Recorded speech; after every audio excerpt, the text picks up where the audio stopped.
because what Shanta intends to do is to have a sustainable investment that will not only transform how mining is done, but also create opportunities to the people of Vihiga County in a sustainable way. And I broke it down for you, Governor, and I said that there may be very many temptations, people wanting to grab some small and little opportunities here and there, believing that they're optimizing on what is available. But the fact of the matter, if you were to break it down properly, and just given the announcement, as much as we are aware that the prospecting work for Shanta Gold has not been fully done, they've only found a lucrative opportunity for investment, a viable opportunity for investment given the ounces that they have already realized so far. But prospecting work is still ongoing, meaning there's a big likelihood that they will find more of the resources. And just to highlight one very critical point, so that the people of Vihiga and the country can understand, is that Shanta Gold will extract this gold in this area down under around 1 kilometer. The finding is 980 meters. So ni kilomita moja wapi? Chini. And then there's some people that are very simplistic about it. People say, hii ni mali yetu, tunataka tuchukue wenyewe. Tell me who has the capacity today to go 1 kilometer down there. And then it is very likely that it will go up to 2 kilometers. That requires technology, engineering, kilomita mbili wataenda. And to get to 1 kilometer, we have looked at the Shanta Gold plan, they will invest $510 million. Kufika hiyo pale chini inahitaji investment ya milioni $510. Mimi sina hiyo. Sijui kama wewe unayo, Governor, weke. Ama sijui kama so PS uko na hiyo pesa? Sasa. So yes, it's a lot of money that we need as a people to support. Now, so me, I know here in Vihiga, for example, and Governor, you told it to me yourself, hapa kuna watu ya kutoka DRC, kutoka Tanzania, kutoka Rwanda, Burundi. They are here. Hapa wanazunguka zunguka take advantage of our people. Now, our people can get tempted because wanapata 2,000 ya haraka. But if we organize them, because today the value of 1 gram of gold is 28,000? Yeah, 24,000. One value of, 1 gram value is 28,000. Yeah, because they're negatively exploited. You find someone selling a whole gram for 2,000. And when we come to say, don't do it, unaona kama unaonewa. Hauonewi. We want you to get the right value. And we have gone a step further, working with the county by creating aggregation centers. So hiyo dhahabu yako ukipata uwe na mahali ya kupeleka, ipimwe, and you get the right value. There you will create wealth and you will become something in the society. Itakuwa kitu, a big deal in the society. But if we continue in the manner where we do today, we will extract, we will finish the gold, and we have no impact to show. Hakuna kitu ambayo tunaweza kuonyesha nilichimba dhahabu nikafanya hivi.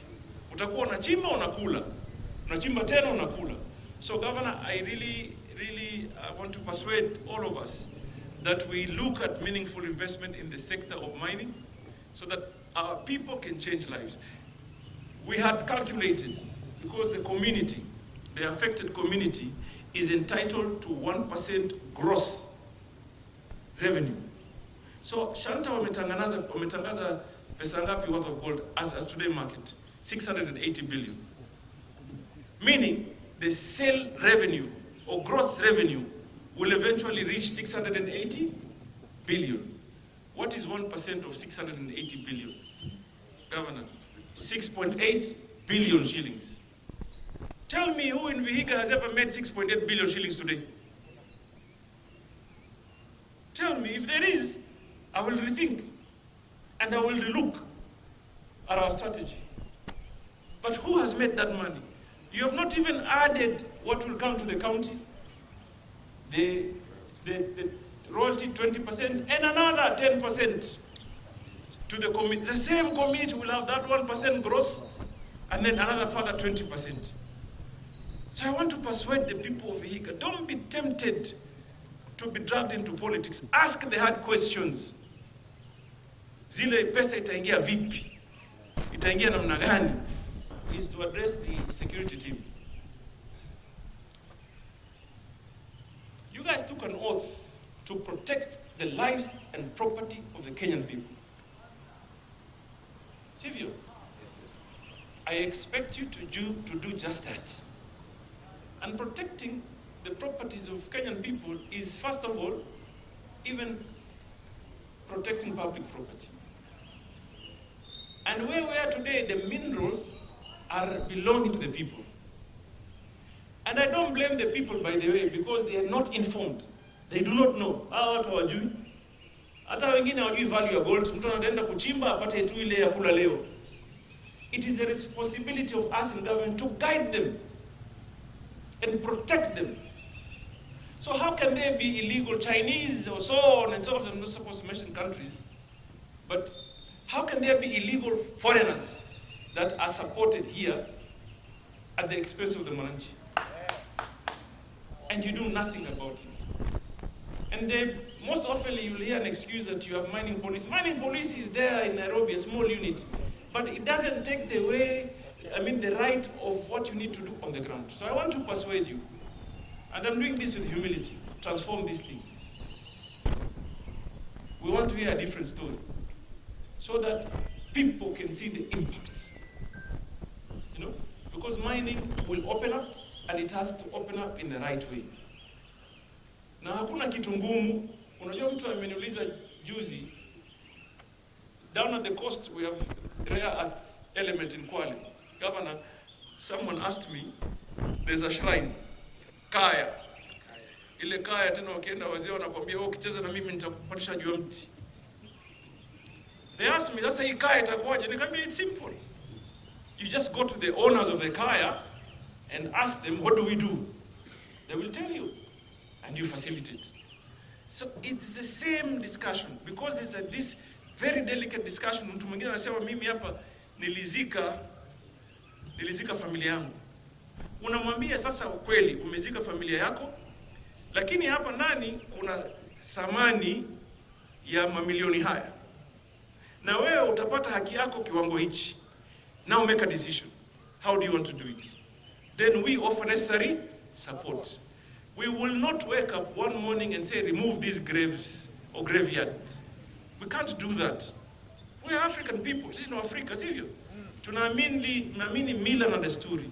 So Governor, I feel very encouraged that number one, you are very well informed on matters mining, and obviously because you participated in the law that we're using today, and you are a switched on governor, and I'm grateful for it. And also you are my governor. You know me, until very recently I was the deputy party leader of ODM, and you are a governor of ODM. So when mtu wangu,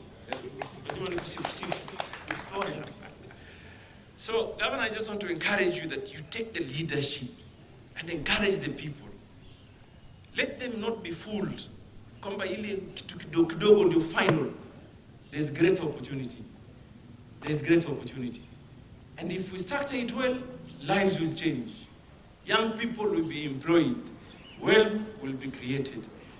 And if all of us play our rightful roles, including the security systems in the county. County Commissioner, I expect no excuses. Please, and this county mining officer, should be wearing an overall, and we should be on the ground. Hii suit umevaa onekana ni mtu kwa ofisi tu kwa air condition. Toka kwa hiyo ofisi. Na ingie mashinani. With the support of the county commissioner. And where you need specialized support, you call the principal secretary. Is readily available to provide you with legal systems, proper prosecution means, regulations, the law. That support system will offer. But we can't have a county commissioner, county police commander AP, county police commander general duty, county DCI, county intelligence, and yet we have illegal mining. How? How can you explain that to anybody? And now we have even a CMO wearing a suit better than the PS. PS amevaa shati tu. Ama namna gani? Kwa sababu tuko mashinani. But we also understand that he needed to wear a suit because his bosses were coming. Nakana ni mtu serious. But get the serious work done. I want to end here, Governor, by saying safety. Yes. Yes. And I want to say something. Governor, by the way, the other important thing you raised was the issues of mercury and cyanide. What we have done as a ministry, we have now created a process of identifying who offers support services in the industry. Meaning, we have done away with mercury completely. So whoever does it illegally, and he ought to be arrested and prosecuted. And that is the work of the police. And I expect, by the time I leave here in the next few days, I should be told that we've arrested. So, nasikia kuna mtu hapa, ati hiyo mali yake haizi ingiliwa is untouchable. Nimeambiwa hapa, nataka mwanze na huyo. Ashikwe. Mwanze na huyo. How can it be that governor goes to a place that doesn't have access? Paka aombe. Governor naomba access ya kuingia mahali mining activities zinafanyika. Governor is our partner on the ground. So, and an elected leader, by the way.